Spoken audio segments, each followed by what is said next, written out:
құрметті достар, бүгін біз тауық етінен жасалатын наггетсімізді әзірлейтін боламыз. Үй жағдайында жасалатын наггетсімізге ең біріншіден бізге керек тауық еті, тауықтың төс еті. Мына жерде менде 500 грамм болады.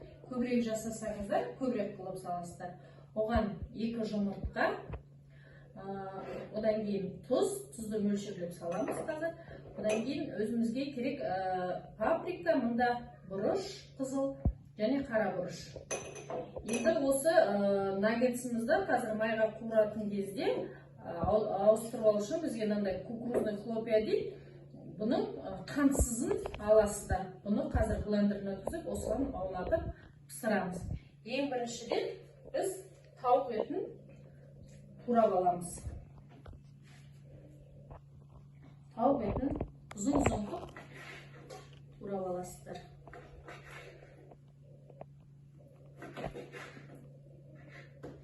Осылай турап алсаңыздар, өздеріңіз балаларыңызға жегенге қай жағынан удобны турап аламыз тауықтың төс етін.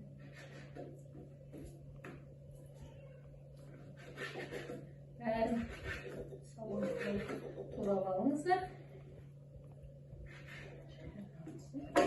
Тауық етін турап арасымызға салып отырамыз.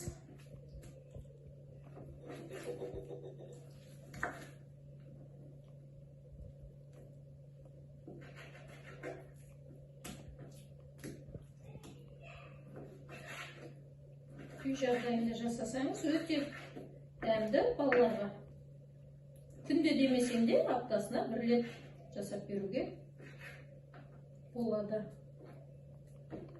Балалардың сүйіп жейтін тамағы бұл.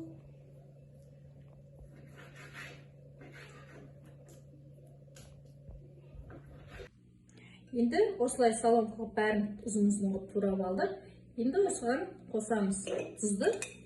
Өзіңіз мөлшермен қосасыз. Тұздап аламыз, тұзын қосып. Енді осыған жаңағы паприка, қара бұрыш, менде барлығы араласып, соны қосамыз. Енді осыған 2 жұмыртқамызды жарамыз.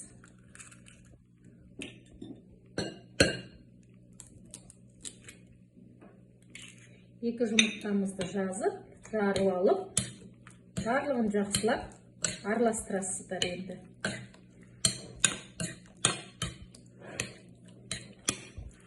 Көбірек жасасаңыз, бәр нәрсені 2 еселеп жасайсыз жаңағы. Мұнда 500 грамм тауық етінен килограмм қосыңыз, 2 жұмыртқаның орнына 4 жұмыртқа, бұрыш нелерін кішкене көбірек қып жасайсыздар. Міне, тауықты осылай барлығын жақсылап араластырып, бұны қазір қойып қоямыз. Енді біз келесі сыртына аунатып жасау үшін панировочный сухардың орнына мен хлопьяны қолданам. Хлопьяны қолдансаңыздар, түрі де, дәмі де өте жақсы болады. Сіздерге көрсетем. Енді дайын, бұны қойып қоямыз. Енді кукурузный хлопьямызды блендерға салып,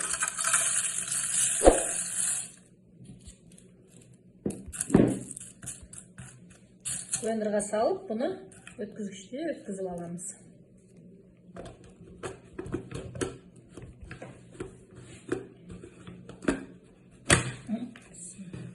Енді бұны өткіземіз.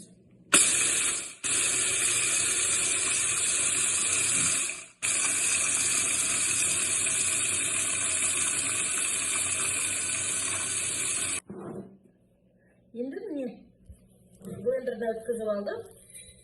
Онымызды шәрімшеге төгіп аламыз. Өте ұнтақ қылмай, осылай блендерден өткізіп аламыз. Майымызды құйып, қыздырып алдық. Енді тауық етін пісіре бастаймыз наггетсімізді.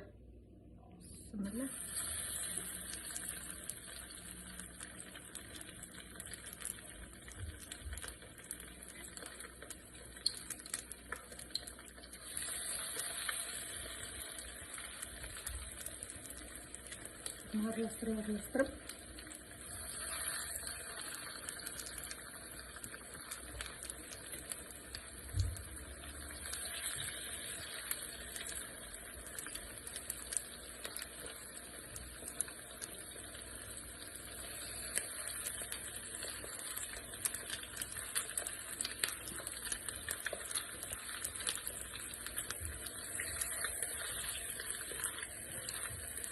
Şimdi neredesiniz?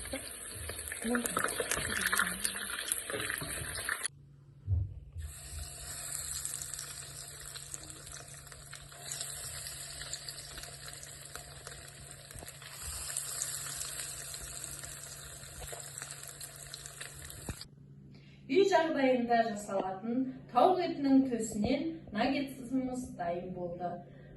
Наггетсімнің рецебі ұнап жатса, каналыма тіркеліп, лайк басып, комментарий қалдыруды ұмытпаңыздар.